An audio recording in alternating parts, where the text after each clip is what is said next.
7h mais 8, 7h08 em Campina. Senador Cássio Rodrigues da Cunha Lima. 7h mais 8, 7h08 em Campina. Senador Cássio Rodrigues da Cunha Lima, homem do PSDB. Encontro do partido logo mais às 10 horas na ABB aqui em Campina para definir sobre candidatura própria, encontros que já têm se tornado uma rotina aqui no estado inteiro. Dessa vez, Campina Grande será o palco desse encontro dos tucanos. Senador, muito bom dia, seja bem-vindo ao Correio da Manhã. Depois de tantos anos, acho que neste horário aqui, pelo menos Cássio, acho que nunca tinha vindo no nosso programa, pelo menos nesse horário. O Correio Debate já é algo mais corriqueiro, lá na capital do estado, mas aqui nos estúdios, a última vez que eu lembro de Cássio aqui, Carlos, é até histórica essa participação. Com José Serra, né? Foi com José Serra dançando forró aqui, com a equipe toda, brincando, batendo papo aqui como pré-candidato à presidência da República. E Cássio me dizia ali, com a cadeirinha que está por trás aqui do Joilton, seu assessor, que era tudo em nome da causa. Voltando ao Correio depois de uns 10 ou 12 anos, mas em nome da causa. E hoje, em nome da causa tucana, senador, bom dia. Bom dia, Moribe, bom dia, Carlos Souza, bom dia, Oscar Neto, a quem dirijo um abraço todo especial, que da técnica nos permite falar para todo o imenso público ouvinte do Correio da Manhã. Minha saudação também a Maíne Guedes, a Joilton e a você, ouvinte, que nos prestigia com a sua audiência. Realmente faz tempo que eu não vim aqui nos estúdios da 98 FM em Campina. Geralmente você termina tendo dificuldade de estar fisicamente presente nas emissoras de rádio, porque no passado eu já venho de longe, né? Nós tínhamos aqui em Campina e no estado não mais do que 5, 6 emissoras de rádio. Hoje são centenas de emissoras. Mudanças de padrão tecnológico, com internet, com possibilidade de ligações por celular. No passado, você tinha duas alternativas, ou vinha pessoalmente aos estúdios ou fazia uma entrevista por telefone fixo. Hoje você tem 1000 formas de se comunicar, sobretudo com essa velocidade enorme das redes sociais, mas é sempre um prazer estar fisicamente aqui nos estúdios da 98 FM e me coloco, portanto, à disposição para a nossa entrevista. No âmbito do Senado, não é, Carlos? A pergunta mais oportuna hoje, mais circunstancial, se refere ao projeto de autoria do senador, projeto nacional, que veda as reeleições consecutivas de presidentes de entidades, federações do esporte, enfim. Ontem nós nos deparamos com a notícia de que a presidente Rosilene Gomes foi deposta do cargo, pelo menos por força de uma liminar, mas já é um caminho a termos uma mudança no futebol paraibano, no seu comando mais especificamente. Como é que anda esse projeto? Já estamos muito próximos aí da sanção desse projeto de lei, senador? Houve, em primeiro lugar, uma medida provisória por parte da presidente Dilma. O governo tem essa prática, quando enxerga a oposição tomando alguma iniciativa positiva com o instrumento da medida provisória, que é o antigo decreto-lei, a presidente se antecipa e legisla sobre aquilo. Vou dar um exemplo do deputado Bruno Araújo, de Pernambuco, que apresentou um projeto de lei isentando de impostos a cesta básica para baratear o alimento, sobretudo da classe trabalhadora. Quando o projeto foi aprovado na Câmara e ia para o Senado, o governo se antecipou e fez a medida provisória. Não foi diferente com o meu projeto. Quando a senadora Lídice da Mata, do PSB da Bahia, apresentou o relatório favorável e tudo apontava para a aprovação da proposta no Senado, a presidente da República fez editar uma medida provisória e legislou sobre o assunto. O importante é que regras foram estabelecidas para que nós possamos pôr fim a essa perpetuação que existe nas federações de esportes, confederações. Não atingiu nesse instante as federações, nem confederações patronais, nem trabalhadores. Por ora, não se atingiu na legislação esses segmentos. Mas eu acho que na democracia um dos seus principais aspectos é a alternância de poder. Você não deve permitir que pessoas se perpetuem à frente de cargos, qualquer que seja ele. Tanto é que nos cargos mais relevantes, onde os mandatários são eleitos pelo voto secreto, direto, da soberania popular, os mandatos estão limitados a 8 anos. É o caso da própria presidência da República, governos estaduais, prefeituras. Então, essa regra de limite que já se estabelece para as eleições gerais, na minha visão, no meu entendimento, devem sim ser estendidos para todos os demais setores da sociedade.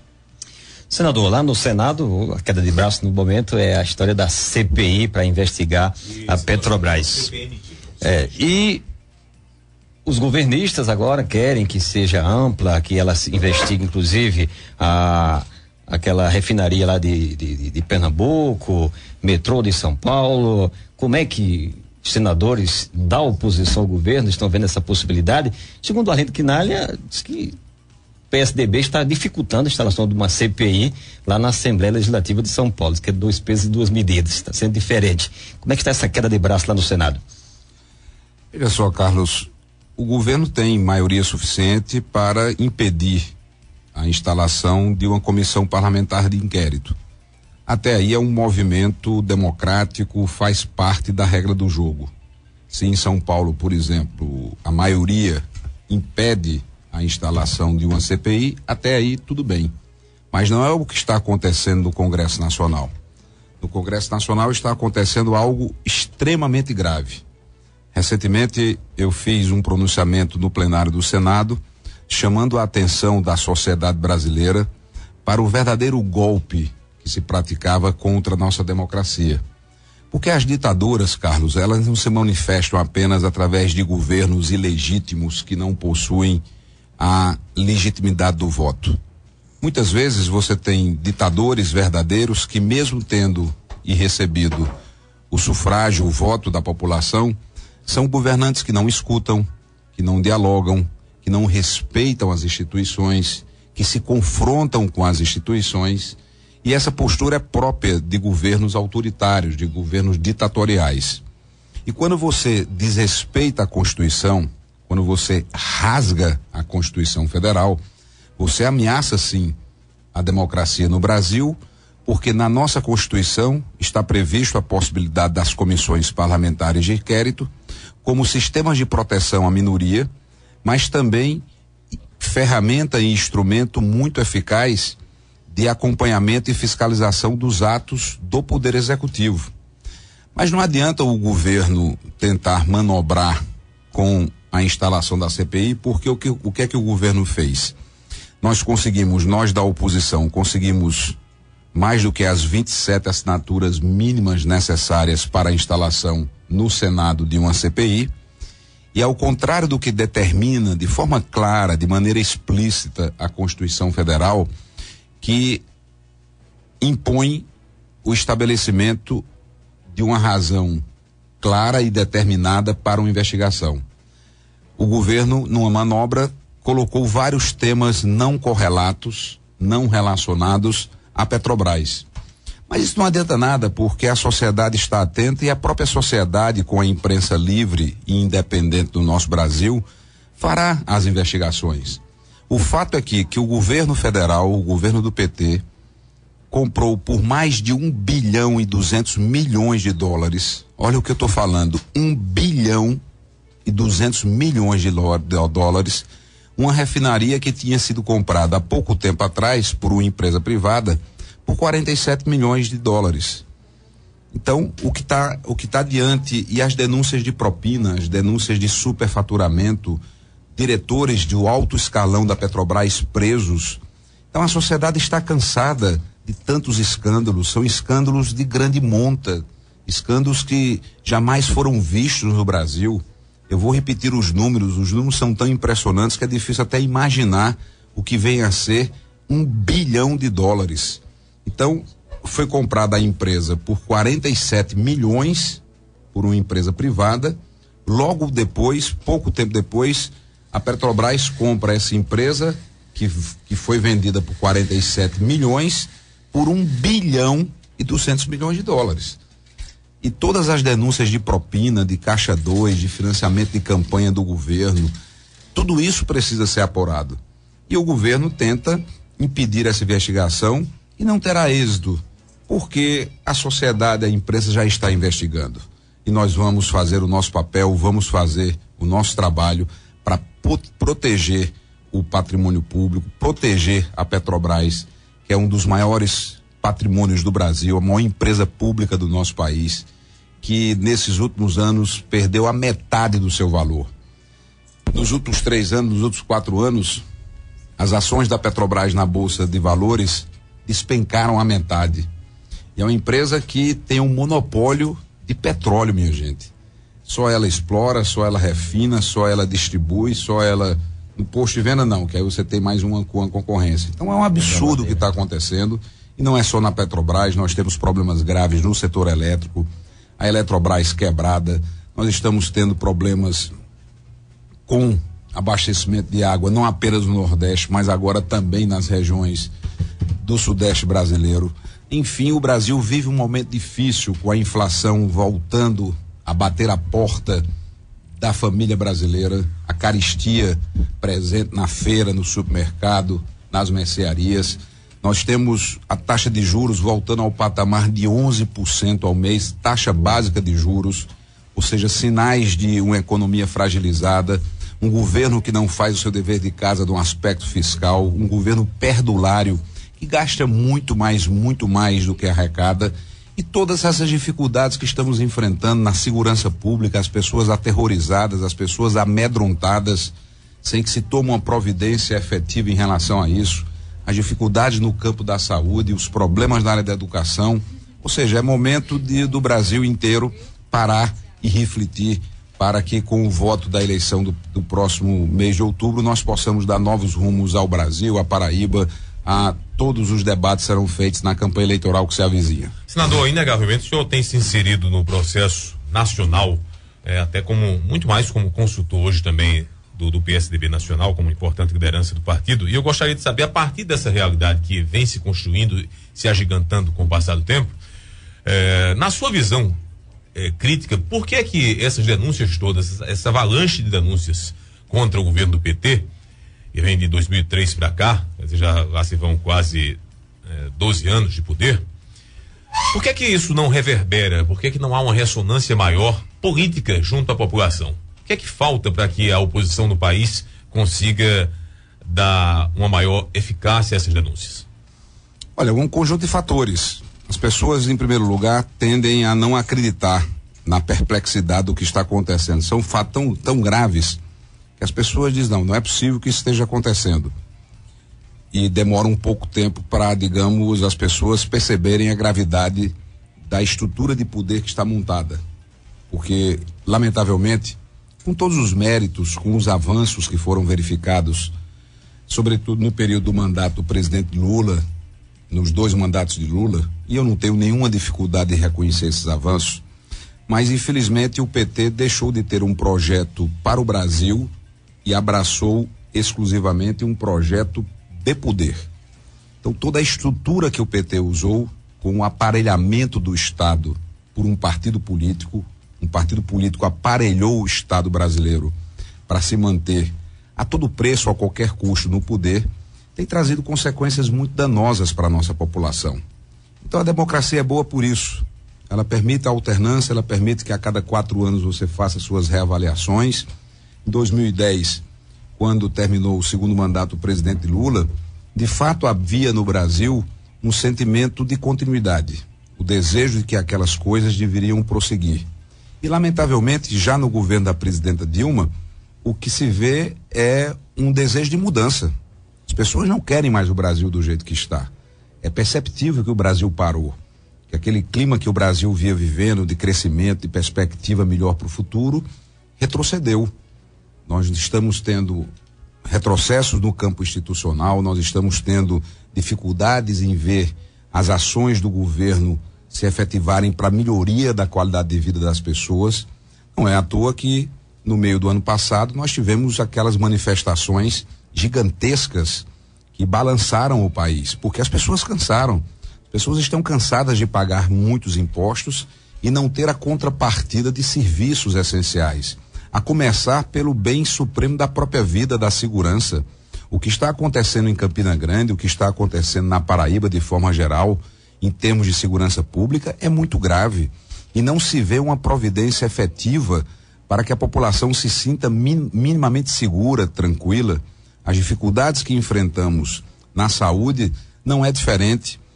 O prefeito Romero vem fazendo esforços extraordinários à frente da prefeitura, através da Secretaria Municipal de Saúde. O Pedro I é um exemplo disso, além de várias outras iniciativas que Romero vem desenvolvendo. Eu, quando governador, deixei praticamente pronto o Hospital de Trauma Dom Luiz Gonzaga Fernandes. Foi talvez uma das mais importantes obras que realizei como governador, não apenas por Campina, mas pela Paraíba inteira. Eu só não tive a oportunidade de concluir a obra porque o meu mandato foi interrompido, como todos sabem. Mas mesmo assim, nós continuamos tendo dificuldades. E olha que Campina tem conseguido avanços importantes nesse aspecto. Por quê? Porque o governo federal continua se recusando a participar com mais recursos no Sistema Único de Saúde, o SUS. O SUS tem hoje, na maior parte do seu financiamento, recursos dos estados e dos municípios. Por 2 vezes o ano passado, nós da oposição tentamos estabelecer um percentual mínimo de investimento em saúde por parte do governo federal, e o governo federal, com a sua maioria no Congresso e na Câmara, derrotou a nossa proposta. Porque é um paradoxo. Os municípios são obrigados, por determinação constitucional, de aplicar, no mínimo, ou de aplicarem, os municípios, 15% de suas receitas em saúde. Os estados, por sua vez, são obrigados, por determinação constitucional, de aplicarem 12% de suas receitas em saúde. E o governo federal, a União, que é quem mais arrecada, não tem a obrigação constitucional de percentual mínimo. O que é que nós estamos lutando e lutando há muito tempo? Para que a União se obrigue com 10% de suas receitas para a saúde. Assim teríamos 15% dos municípios, 12% dos estados e 10% da União. Desta forma, iríamos resolver o primeiro dos graves problemas que o SUS enfrenta, que é o subfinanciamento. O SUS tem 5 blocos de atendimento. É a atenção básica, a alta e média complexidade, assistência farmacêutica, assistência em saúde e gestão do SUS. Qual a outra distorção? O gestor municipal, ele não tem autonomia para remanejar esses recursos. Então, o que vem de Brasília, e num país imenso, continental, Brasília termina querendo controlar tudo, porque o Brasil não é mais um estado federado, nós somos um país unitário. O próprio SUS denuncia isso, Sistema Único de Saúde. Sistema únicos é próprio de países unitários e não de países federados. Pois bem, então o gestor municipal, secretária Lúcia Derques, mulher competente, dedicada, preparada, prefeito Romero Rodrigues, disposto, trabalhador, dedicado, tem feito uma ação revolucionária em várias áreas na cidade, nesse início de mandato, mas você fica limitado àqueles recursos que chegam. Então, se chega 10 para atenção básica, 10 para atenção básica. Se chega 20 para média e alta complexidade, 20 para média e alta complexidade. E assim sucessivamente. Você não permite que o gestor tenha, na sua realidade local, mobilidade, flexibilidade para ajustar esse orçamento. É outro equívoco grave. E para concluir a resposta, que já vai longa, um terceiro e gravíssimo problema: a ausência de critérios para repasse dos recursos. Você tem esse bolo de recursos no Brasil e não tem um critério objetivo. O critério é praticamente político. Tanto é que a Bahia, sozinha, leva mais da metade de todos os recursos da alta e média complexidade do Nordeste. Aliás, a Bahia tem um orçamento para alta e média menor apenas do que o estado de São Paulo. E, coincidentemente, o governador da Bahia é do PT. Minas Gerais, que é um estado populacionalmente maior do que a Bahia, tem menos recursos do que a Bahia.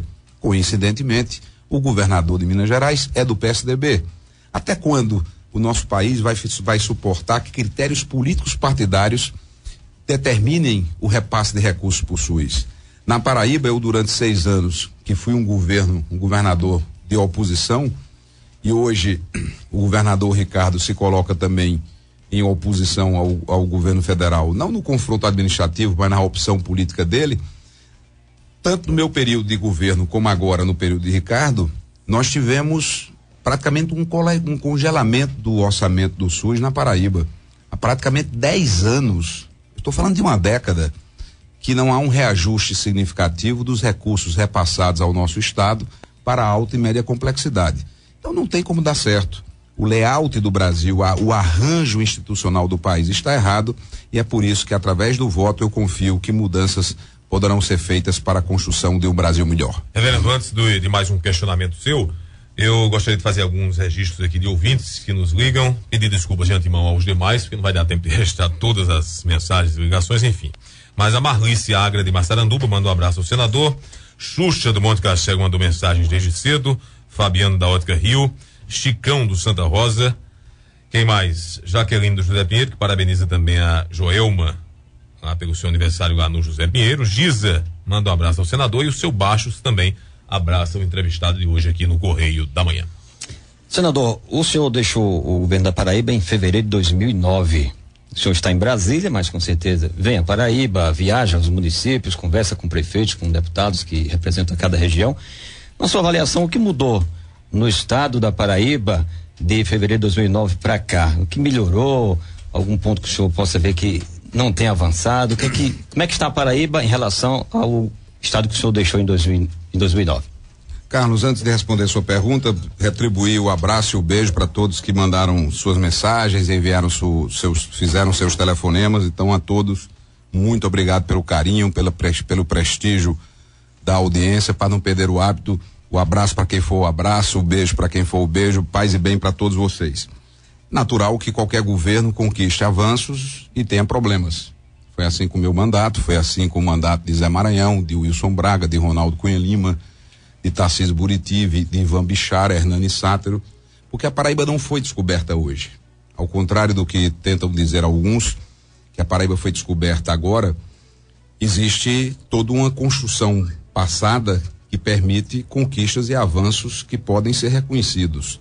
Um ponto positivo que vejo no governo de Ricardo é, sem dúvida, o fato dele ter dado prosseguimento a um conjunto de obras que eu havia iniciado e que eu não pude concluí-las, e outras que eu tinha deixado planejada, muitas delas inclusive com licitação feita, e que eu não pude realizar por conta do meu afastamento. Fizemos uma obra muito ampla pela Paraíba inteira. Em Campina Grande tivemos uma ação muito firme, muito presente. Quem mais precisa sabe exatamente o que fizemos à frente do governo do estado. Então, quando eu vejo, por exemplo,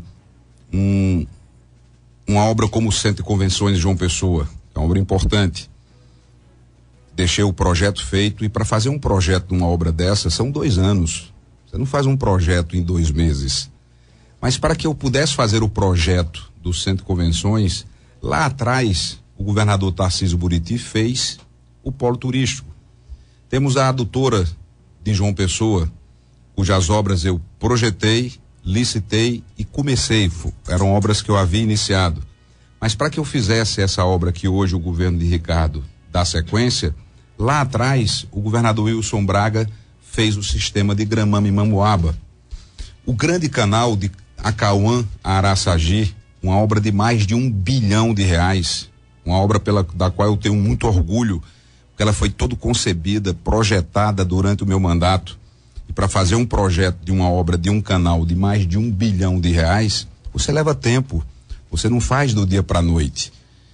Mas para que eu fizesse o projeto do canal, lá atrás o governador Zé Maranhão teve que fazer a barragem de Acauã.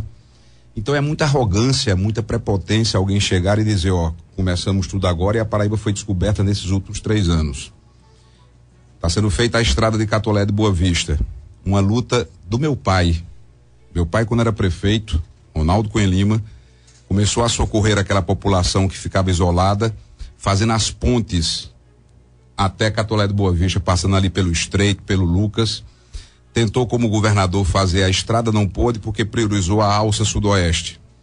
Quando governador, eu deixei aquilo que é mais difícil, porque obra Carlos e Moribe, Maine também que está aqui conosco, e quero saudar a presença do agora vereador Tovar, deixou a secretaria ontem, depois de realizar um trabalho muito sério e dedicado ao lado do prefeito Romero Rodrigues e do vice-prefeito Ronaldo Cunha Lima Filho.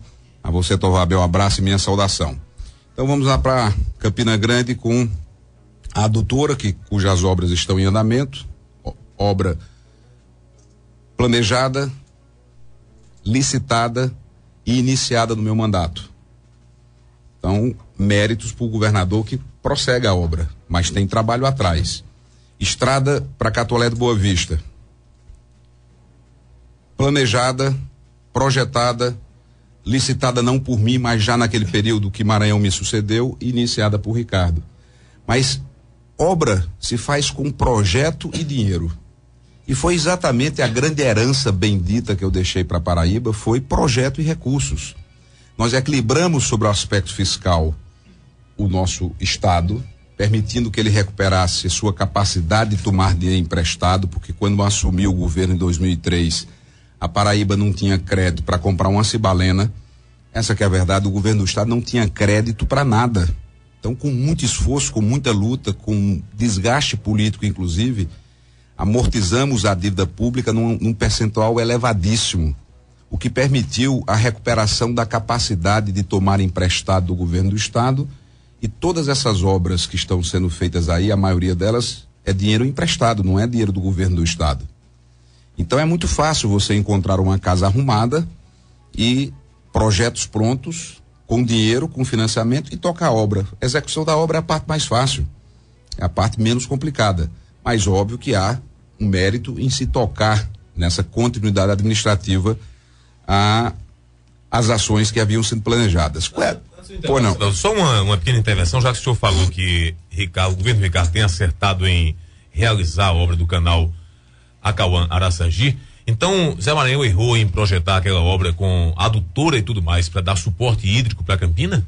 Seria um erro técnico? Não, são duas obras distintas, Moribe. Uma coisa é o canal que vai perenizar toda a extensão do rio até o alto, baixo e médio Paraíba, abrindo uma vasta área de irrigação no estado, isso para aproveitamento das águas de São Francisco. O canal de Acauã-Araçagi foi projetado no meu governo, licitado naquele período curto do governo de Maranhão, e Ricardo agora executa as obras, pegou tudo já pronto, tudo já andando, aí fica mais fácil, é menos complicado do que você começar do zero. Mas aquilo foi projetado para aproveitamento das águas da transposição, que infelizmente o que não inviabilizaria, por exemplo, uma adutora para Campina. Não descarta, até porque a adutora nós estamos fazendo. Eu comecei a fazer a adutora São José. No meu governo começamos a obra da terceira adutora, que é a adutora de São José, para reforçar o sistema de abastecimento. Infelizmente eu não pude concluir o meu mandato e, por consequência, não terminei a obra. Da mesma forma que fizemos, e infelizmente até hoje não está ainda inaugurada, uma grande estação de tratamento de esgoto. A maior estação de tratamento de esgoto do Nordeste foi feita no meu mandato. Deixei praticamente 95% da obra pronta. Faltava praticamente uma bomba para funcionar. E até hoje, 4 anos depois do meu afastamento do mandato, essa obra não está funcionando ainda. Os investimentos em Campina são muito aquém das necessidades da cidade. O governo faz muita propaganda, mas deveria fazer menos propaganda e investir mais na cidade. Investir, em primeiro lugar, no respeito ao EPB. Não é possível mais que a UEPB continue sendo desrespeitada na sua autonomia, como vem sendo no atual mandato. Não é possível mais que se conviva com esse clima de terrorismo que se estabeleceu no governo inteiro. Práticas do século passado. O governador tem um discurso republicano e uma prática de coronel. Porque nas repartições públicas, os prestadores de serviços, os protêmporos, estão sendo ameaçados descaradamente. Há um clima de terror no estado da Paraíba, coisa que já não existia há muito tempo. E todos aqueles que tentaram vencer as eleições usando a máquina pública, massacrando, oprimindo, ameaçando as pessoas, foram derrotados. Porque a sociedade não tolera mais a falta de diálogo, a intolerância, o desrespeito às instituições. Eu não me refiro apenas ao que está acontecendo na Assembleia Legislativa, que por si só já é muito grave. Eu me refiro a uma instituição importante como é a OEPB, onde o governo simplesmente se recusa a dialogar. É o governo daquele velho e ultrapassado estilo do quero, posso e mando, como se o governante não fosse um representante da sociedade. Campina sabe agradecer o que recebe, mas sabe reivindicar, sabe cobrar. O governo novamente é o quarto ano consecutivo que o governo anuncia obras no canal do Bodocongó, no canal não, minto, no açude me equivoquei, no açude do Bodocongó. Ou seja, a cada ano, todo ano, isso, todo aniversário de Campina era o anúncio da mesma obra. Agora, como o aniversário já é na época da eleição, anteciparam novamente o anúncio. E as ações estruturantes para a cidade? E o desenvolvimento do município? Eu, quando governador, trabalhei na educação, com construção, reformas de escolas, com autonomia da UEPB, destaque para a autonomia da UEPB. Na saúde, destaque para o hospital de emergência e trauma que funciona hoje atendendo milhares de pessoas, salvando vidas, não apenas aqui, mas em todo o estado. O gasoduto, só o gasoduto, que é uma ferramenta, uma obra estruturante para a economia de qualquer cidade, só o gasoduto sozinho, se fosse atualizado, daria praticamente todo o investimento que o governo do estado fez em Campinas nos últimos três anos e meio.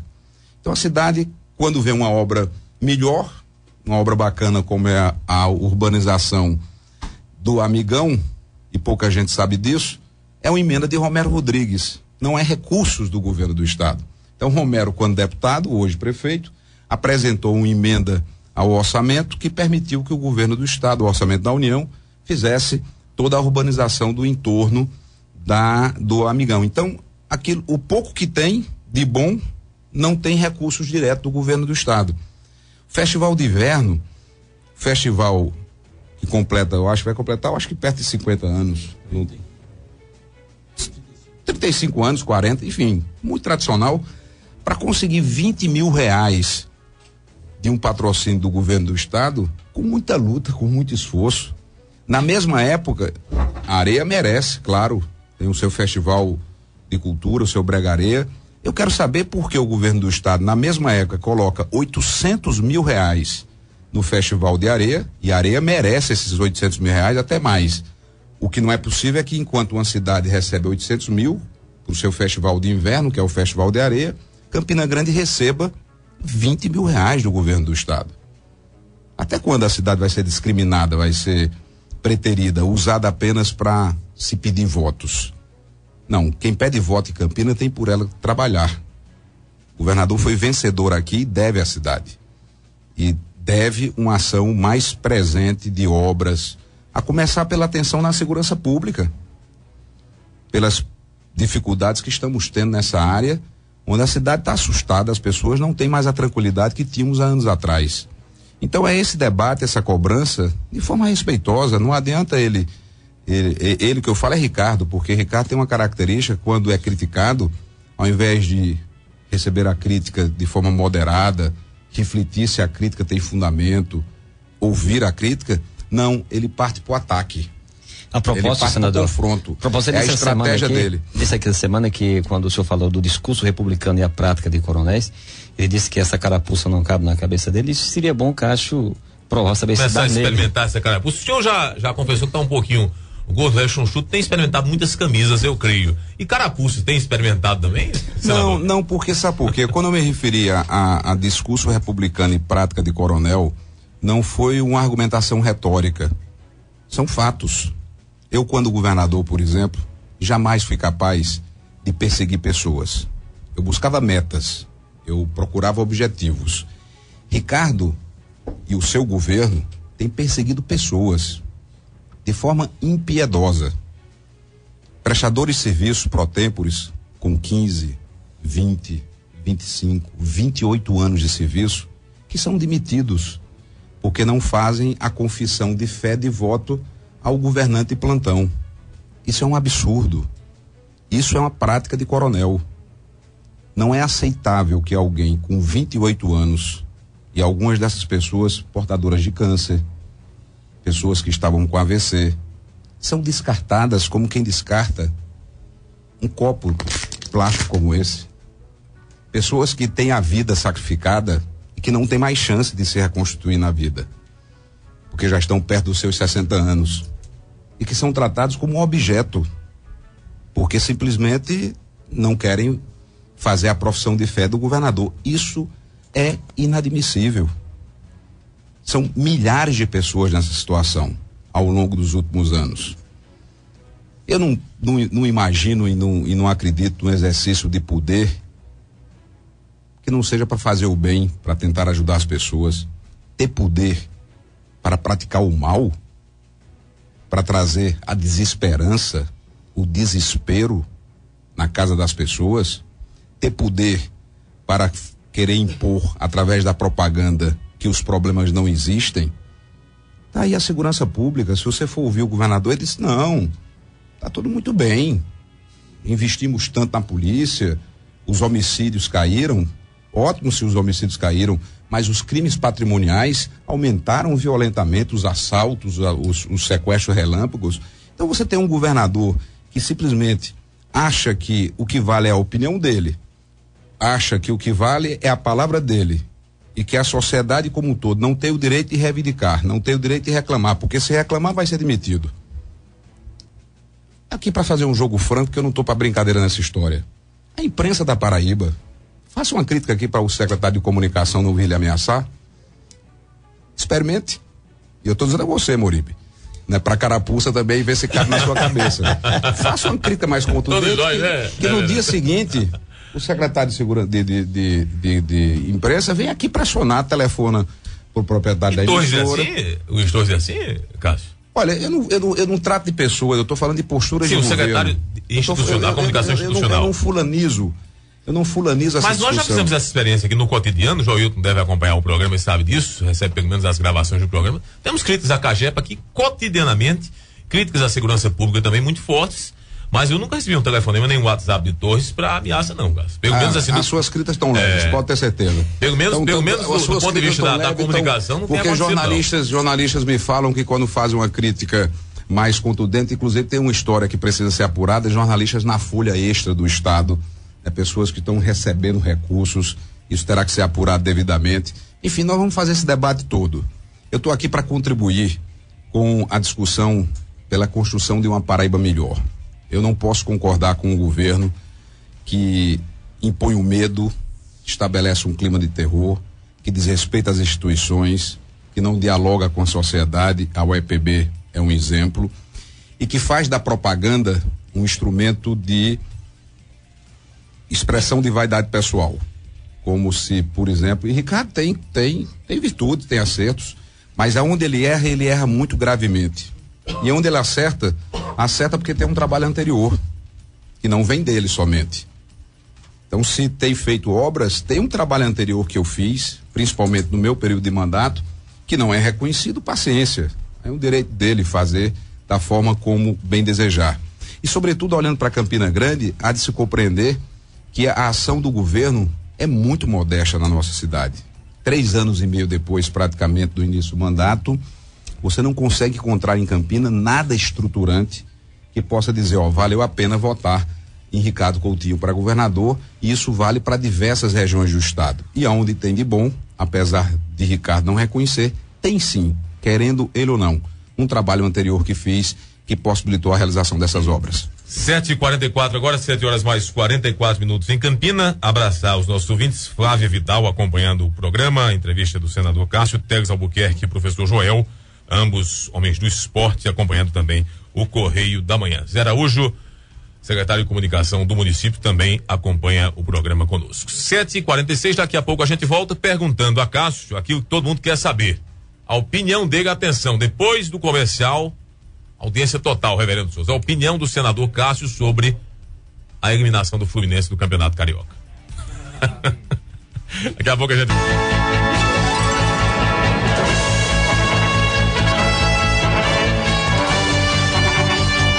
Correio da Manhã.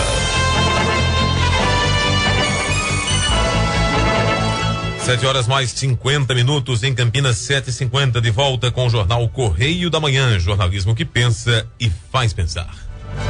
Abraçar Ricardo Santos, está ouvindo, mandando um abraço aqui para o senador Cássio Cunha Lima, que está na Zona Leste. Vereador Marinaldo Cardoso, também acompanhando a gente, o Barbosa, o seu Barbosa, o homem da Lustre Center.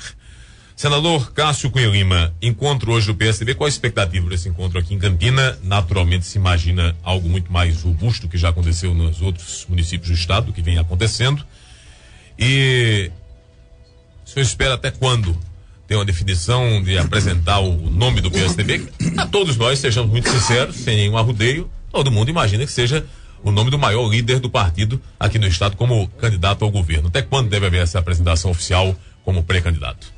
Moribe, o PSDB, através de sua executiva estadual, deliberou que deveria reunir os filiados, e é o que estamos fazendo hoje pela manhã em Campina, e convido todos os filiados, militantes do PSDB, para às 10 horas da manhã estarmos na ABB, a exemplo do que já fizemos em Patos, Guarabira, Mamanguape e agora Campina e todo o compartimento da Borborema, para que de forma transparente, democrática, ouvindo o partido deve ser escutado como prática de quem no governo ouve o povo. Eu, quando governador, escutava o povo, escutava a população, recebia críticas, convivia com o contraditório.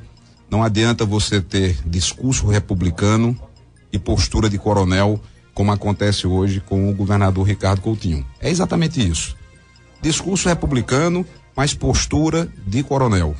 Vou me referir, por exemplo, saindo do campo do servidor público, ameaçado, aterrorizado, verdadeiro clima de terror e de pânico se estabelece.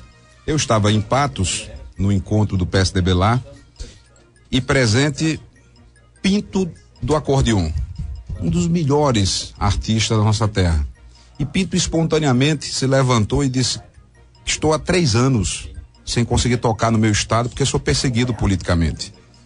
Porque na campanha anterior, Pinto tinha, dentro das suas liberdades individuais, escolhido votar em Zé Maranhão para governador. Então, Pinto do acordeon, por ter votado em Zé Maranhão na campanha em 2010, está há 3 anos sem conseguir se apresentar em eventos patrocinados pelo governo do estado, porque é perseguido politicamente.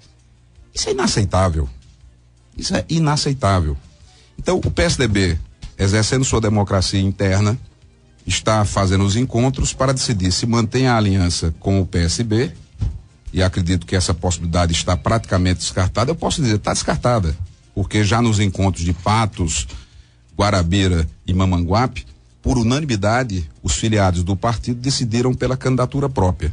E claro que eu me coloco à disposição do partido, das forças aliadas, na condição de pré-candidato a governador, para que, decidida formalmente isso, e hoje em Campina essa decisão formará a maioria dos municípios, fica então estabelecido que o PSDB apresentará uma pré-candidatura e depois uma candidatura, respeitado, claro, os prazos da legislação eleitoral. Se não houver a sua condição jurídica para só comunicar que estamos inteiro, também, né, para João Pessoa, para o Correio da Manhã de João Pessoa, com Samuca Duarte e Emerson Machado, senador. Meu abraço, Samuca, Emerson Machado, um abraço e obrigado por colocar em rede a nossa entrevista. Então, antes da participação do nosso coordenador de jornalismo em Campina Grande, Arquimedes Castro, está o telefone conosco, a propósito dessa escolha de uma candidatura própria do PSDB, se não houver a condição jurídica para a sua candidatura, não sei se o senhor conta com essa hipótese ou não, com essa possibilidade ou não, qual seria o outro nome do PSDB aqui no estado,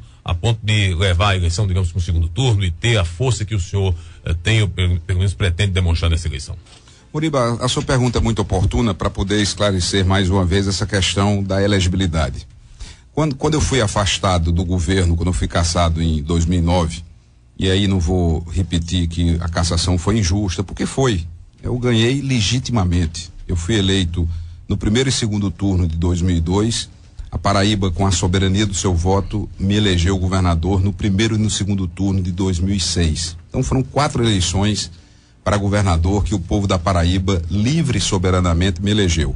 A justiça comete equívocos, e cometeu um equívoco ao dizer que publicações feitas na União interferiram decididamente na eleição e que eu teria participado pessoalmente de entregas de cheques de um programa social do governo, coisa que nunca aconteceu. Eu nunca entreguei cheque a ninguém. Pois bem, feita a ressalva, quando eu fui cassado, eu recebi uma inegibilidade de 3 anos. Essa inegibilidade foi cumprida. Tanto é que quando o TSE, o Tribunal Superior Eleitoral, foi analisar o registro da minha candidatura para o Senado, eu só não consegui o registro já naquela altura por um voto apenas. O placar foi 4-3 do TSE. E com um voto importantíssimo do então presidente da Corte, do TSE, o ministro do Supremo Tribunal Federal, Lewandowski, que foi muito claro, disse: olha, nesse caso havia sido aplicada uma inegibilidade de 3 anos, essa inegibilidade foi cumprida e, portanto, não há como se falar em nova inegibilidade, porque você estaria punindo 2 vezes pelo mesmo fato. É o que se chama no bordão jurídico, é uma expressão latina de bis e idem. É você ser punido 2 vezes pelo mesmo fato. Tanto é que o ministro Joaquim Barbosa, também já no Supremo, acompanhou esse pensamento e, portanto, já há uma preliminar a ser discutida, que é o fato de eu já ter cumprido a minha inegibilidade de 3 anos. Mas, pois bem, vamos lá que queiram colocar 8 anos. Como a contagem é de 2006, então nós temos 2007, 2008, 2009, 2010, 2011, 2012, 2013, 2014. 8 anos. E a eleição de 2006 foi no dia 1º de outubro. A eleição de 2014 será no dia 5 de outubro. Portanto, 4 dias antes da eleição, eu terei cumprido também os 8 anos, se quiserem aplicar os 8 anos. Aí tá com a bexiga lixa. Aí não é possível que você não consiga, né, sair disso nunca. Eu vou ser punido a vida inteira, né? A sociedade não vai ter direito de escolher livremente os seus representantes, o seu voto. Então, o primeiro argumento é que a primeira inegibilidade eu já cumpri, portanto eu não posso ser punido com a segunda inegibilidade que já foi cumprida. E mesmo que queiram colocar os 8 anos, eu terei cumprido os 8 anos também, porque a eleição de 2006 foi no dia 1º e a 2014 será no dia 5. Do exposto não tem um plano B do PSDB? Não. Se o partido aprovar a candidatura própria, o que a essa altura já está decidido, não há por que negar isso. O PSDB terá uma candidatura própria e eu fico honrado em ser lembrado como pré-candidato do partido nesse instante. Arquimedes de Castro, bom dia. Está ao telefone conosco o coordenador de radiojornalismo do sistema aqui em Campina Grande. Bom dia, Arquimedes. Bom dia, Maurício Macedo. Bom dia, Carlos. Bom dia, Cássio Cunha Lima, amigos e amigas ouvintes do Correio da Manhã. Na coluna Informe, que eu assino, é publicada diariamente no jornal Correio da Paraíba, na página de opinião, hoje eu destaco o supermercado de votos que nós teríamos instalados na Casa de Epitácio Pessoa. Imaginem vocês que a Casa de Epitácio Pessoa fosse um supermercado onde cada legítimo representante do povo paraibano seria um produto com uma etiqueta de preço colada no paletó. Essa é a imagem que alguns assessores de Ricardo Coutinho tentam passar para a opinião pública, reforçada por declarações, inclusive, do próprio governador. O chefe do executivo é dono da frase: quem duvida que eu usasse a máquina teria maioria na Assembleia. Que se eu usasse a máquina, teria maioria na Assembleia. É uma pergunta. Eu não acredito que os votos dos ilustres deputados sejam uma mercadoria que, para ser adquirida pelo governante, basta que ele decida usar a máquina. A expressão idiomática é bem conhecida nos bastidores da política, significando a capacidade do gestor de convencer, ou melhor, de conceder favores, cargos e o que eu chamo de semi-legalidades, para conseguir a adesão incondicional, ou em qualquer cenário, como preferem alguns, às propostas do governo. Essa seria a bancada dinheirista, na definição do saudoso Cláudio Bessemer Viana, o Bussunda do Cacete Planeta. Não acredito, senhoras e senhores, na idoneidade moral de todos os deputados. Mas a assertiva de Coutinho é, no mínimo, uma ofensa para a maioria. Se a afirmação do governador for verdadeira, devemos reeleger apenas 8 dos atuais deputados estaduais paraibanos, pois os demais seriam uma espécie de mercadoria vencida que, de tão inútil, apesar do venal, não teria nenhum valor. E, a parte de toda essa questão política, vamos falar de uma questão importante, a contabilidade pública, que é uma ciência exata. Isso desde o método das partidas dobradas do Fra Luca Pacioli, passando pelo neopatrimonialismo do Antônio Lopes de Sá, não há espaço em contas públicas para contas mais ou menos limpas, contas mais ou menos certas. Ou estão certas ou estão erradas. É isso que precisa ser decidido. Outras opiniões, comentários, notícias você encontra na coluna Informe, que eu assino, está publicada no jornal Correio da Paraíba de hoje, nas bancas, desde as primeiras horas da manhã. Como eu entrei para interromper a entrevista com o Cássio, Eu gostaria de deixar uma pergunta para o pré-candidato, se ele desejar responder. Eu vi muitas críticas feitas por Cássio a José Maranhão e a Ricardo Coutinho. Eu gostaria de convidá-lo para fazer uma autocrítica aos governos que esteve à frente como chefe do Executivo. É que eu gosto do jornalismo de dados e eu pesquisei e descobri que a Paraíba está em 18º lugar num ranking que foi preparado sobre o Centro de Liderança Pública dos estados com mais capacidade no Brasil, com mais condições de atrair dinheiro novo de investidores estrangeiros e também investidores nacionais, dinheiro da iniciativa privada. E esse ranking coloca a Paraíba em 18º lugar, isso desde 2011 que nós estamos nesse 18º lugar. O grande problema da Paraíba é a dificuldade que nós temos em inovação, em investimentos públicos em ciência e tecnologia e pesquisa, e também no que diz respeito a recursos humanos. Os nossos recursos humanos não estão devidamente preparados para as necessidades do mercado de trabalho. Eu queria que o pré-candidato a governador e ex-governador analisasse o que foi que ele fez para que a Paraíba se tornasse esse estado naturalmente, né, que atraia naturalmente investimento sem tanta renúncia fiscal, e o que é que ele pensa que tem feito os seus adversários, ou têm feito os seus adversários para isso. Porque, afinal de contas, se a gente ficar nesse rame-rame para lá e para cá, de quem é bom e quem é ruim, a gente não consegue chegar a lugar nenhum. Mas eu acho que a gente precisa de um projeto de desenvolvimento para o estado da Paraíba que tire a gente desse desconfortável 18º lugar nesse ranking de atração de investimentos. Arquimedes de Castro, em especial para o Correio da Manhã.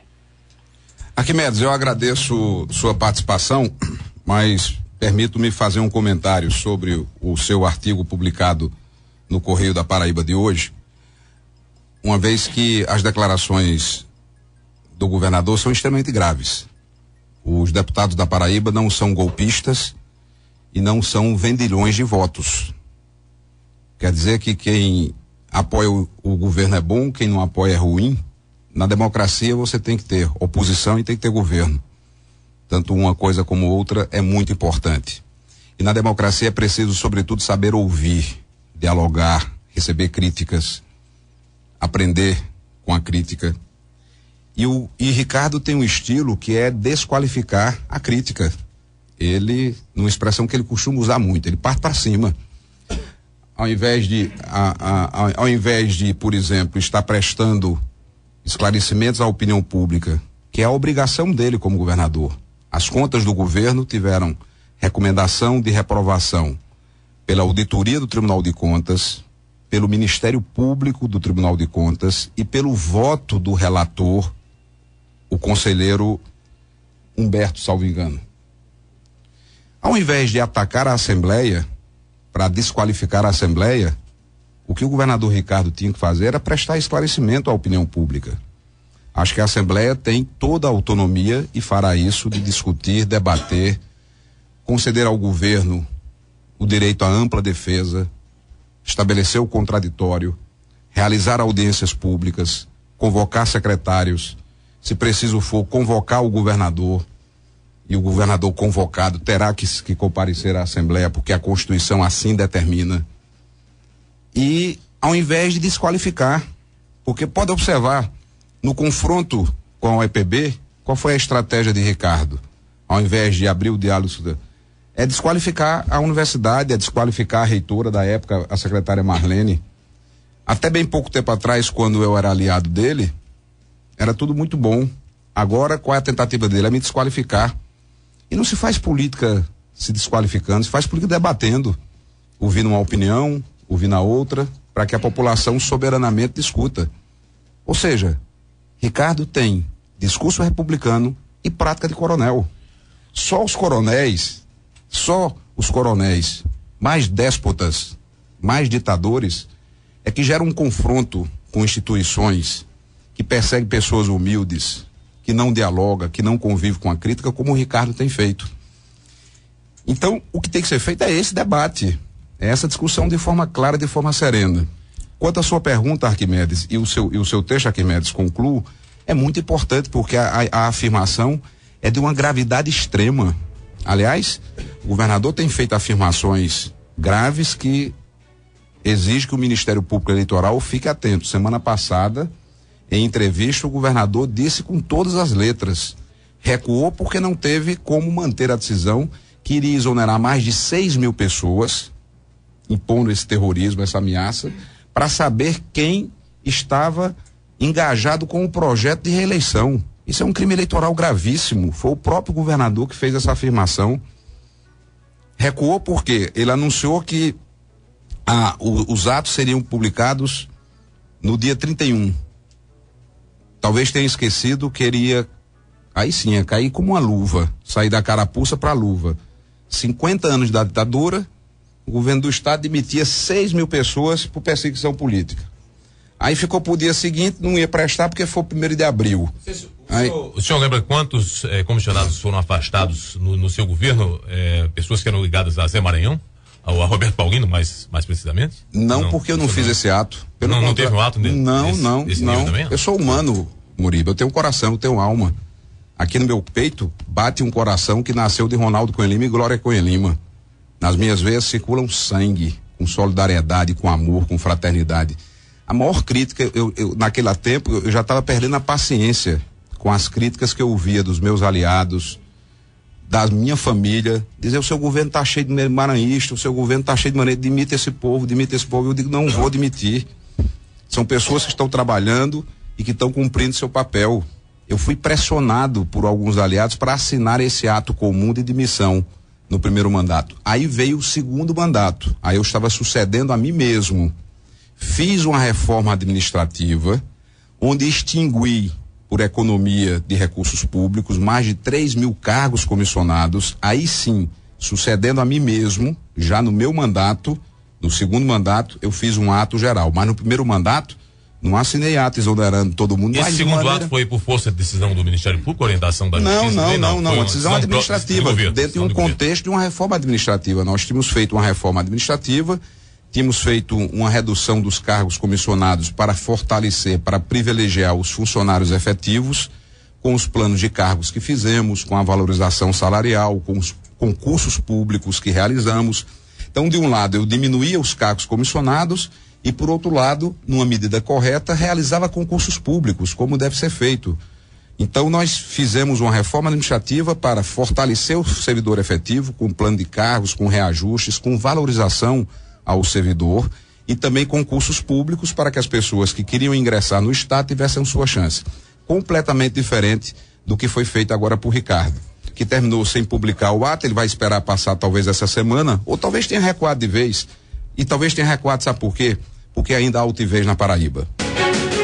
8h mais 16, excepcionalmente hoje o Correio da Manhã entrando um pouquinho aqui no horário do show da manhã, o horário musical aqui da 98.1, com as devidas vênias de Oscar, o apresentador do programa, e sobretudo da nossa Noemi Leão, na direção comercial da 98 aqui em Campinas. Estamos entrevistando o senador Cássio Cunha Lima, que hoje participa de mais um encontro do PSDB, desta feita na AABB aqui em Campina Grande, a partir das 10 horas da manhã. As últimas perguntas, reverendo Souza. Deixa eu trazer aqui o registro dos ouvintes. Eu posso pedir uma gentileza a todos, agradecendo ao Oscar. Em nome do chefe. Agradecendo ao Oscar pela cessão do espaço, pela generosidade. Eu terminei não respondendo a Arquimedes. Então, se os senhores me permitirem. Se vira nos 30. Eu me viro nos 30. Então, Arquimedes, primeiro, desculpa por não ter respondido. A grande contribuição que eu dei, né, na Paraíba, e essa posição de 18º lugar não é confortável, mas já foi pior. Porque quando eu assumi o governo em 2003, não havia capacidade de endividamento do Estado. Eu vou trocar em números. Dos 6 anos que eu passei à frente do mandato como governador, eu consegui tomar emprestado algo em torno de 330 milhões de reais. Com o período de Maranhão que me substituiu e depois Ricardo, o volume de empréstimos da Paraíba já quase beira a casa dos 3 bilhões de reais. Então, isso é muito simples. O governo não é muito diferente da economia de uma família. Então, quando você está devendo muito, você chega ao ponto de dever tanto que você perde o crédito. Se você vai deixando a conta pendurada na padaria, na mercearia, chega um dia que o cabo da mercearia diz: caderninho tá cheio, não lhe vendo mais, só lhe vendo quando você vem a pagar. E foi exatamente pagando contas do passado, e quando você paga dívidas do passado, as pessoas não percebem. As pessoas não notam, porque era dinheiro que deixa de ser investido em obras, deixa de ser investido em reajuste salarial para o servidor, e com muita responsabilidade fiscal, eu paguei. Tanto é, Arquimedes, que a Paraíba comprometia aproximadamente 15% de suas receitas com o pagamento da dívida pública. 15% não é brincadeira, 15% é mais do que o Estado investe em saúde.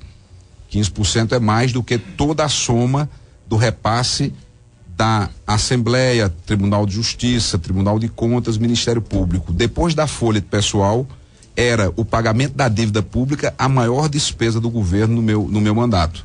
Hoje, esse comprometimento, que era de 14,7%, quase 15% das receitas, caiu para algo em torno de 7%. Alivia muito. Então, com certeza, uma das maiores heranças benditas que eu deixei para o futuro da Paraíba foi recursos, com essa capacidade de se endividar, e projetos, porque não se faz obras sem projetos e sem recursos.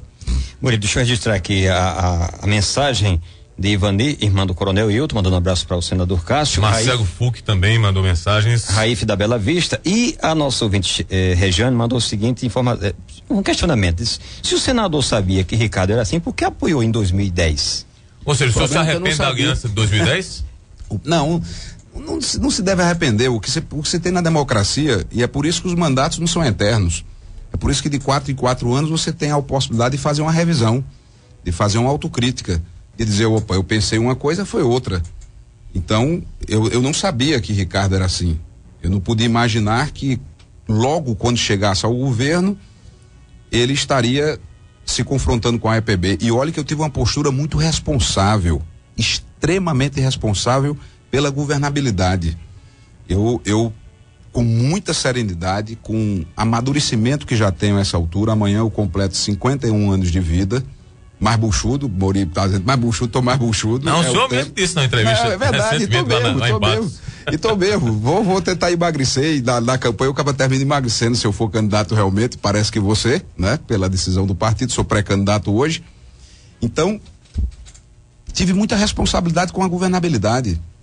Porque imagine se, terminada a eleição, eu já tivesse ido para o confronto político com o Ricardo.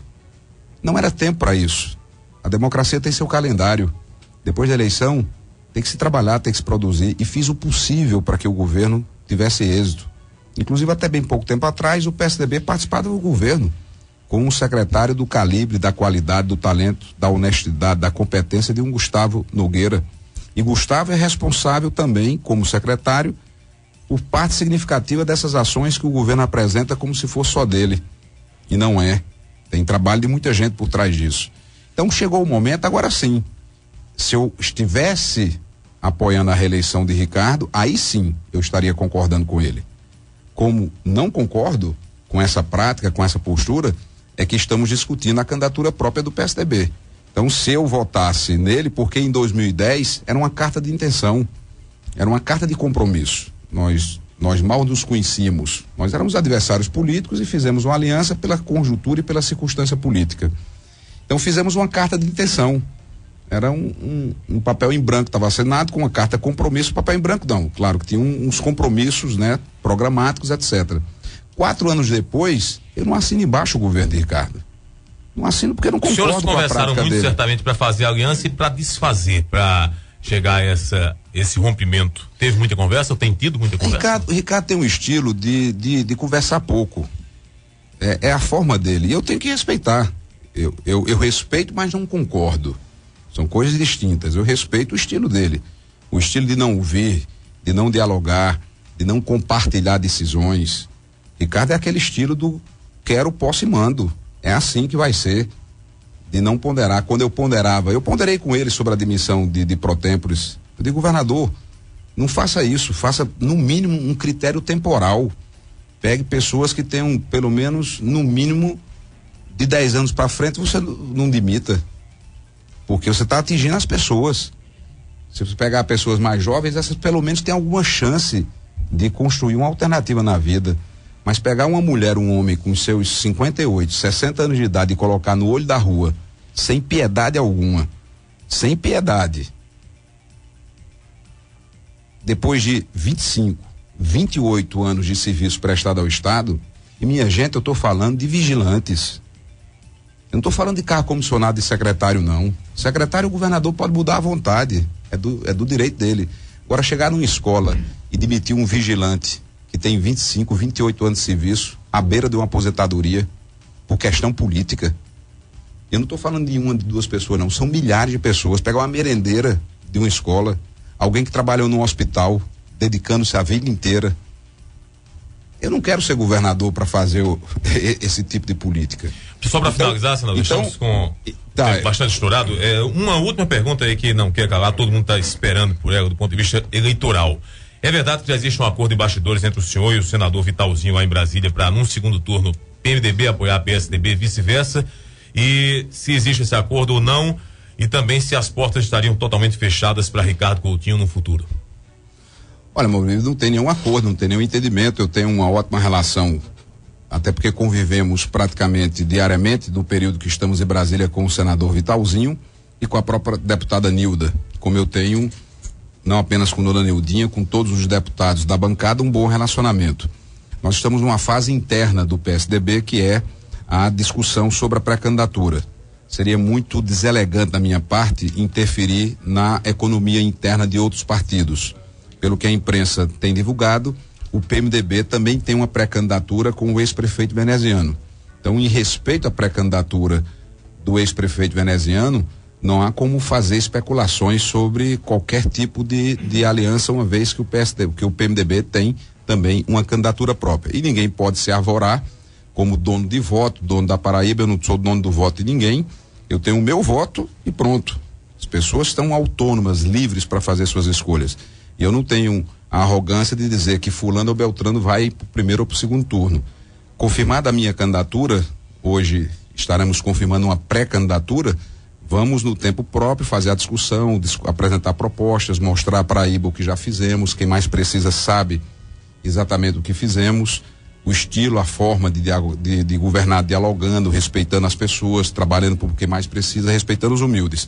E soberanamente o povo da Paraíba é quem vai decidir, porque o povo não se curva à pressão de governo. Quem acha que máquina pública ganha eleição, erra e erra redondamente, porque todos que tentaram usar a máquina pública para oprimir, para aterrorizar, amedrontar as pessoas, para obrigar as pessoas a votarem ameaçadas de perder o seu emprego, se esquecem que o voto é secreto. O voto é secreto exatamente por isso, para proteger o homem, a mulher, o cidadão e a cidadã da pressão dos poderosos. É por isso que o voto é secreto, não é por outra razão. Porque na hora da urna, só Deus e o eleitor sabe da sua escolha. Senador Cássio, obrigado pela vinda aqui ao Correio da Manhã. Grande repercussão na entrevista de hoje com o senador Cássio Cunha Lima, do PSDB. Forte abraço. Um abraço, Moribe. A todos os ouvintes, a minha saudação. Fica o convite para daqui a pouco às 10 horas na ABB, a todos os filiados, militantes do PSDB, o encontro de Campina e do compartimento da Borborema.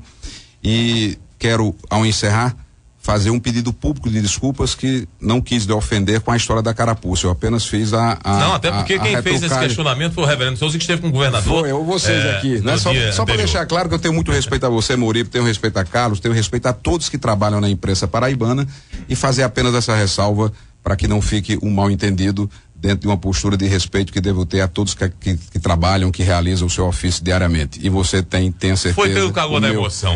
Já que o senhor disse que tem um coração muito grande, né?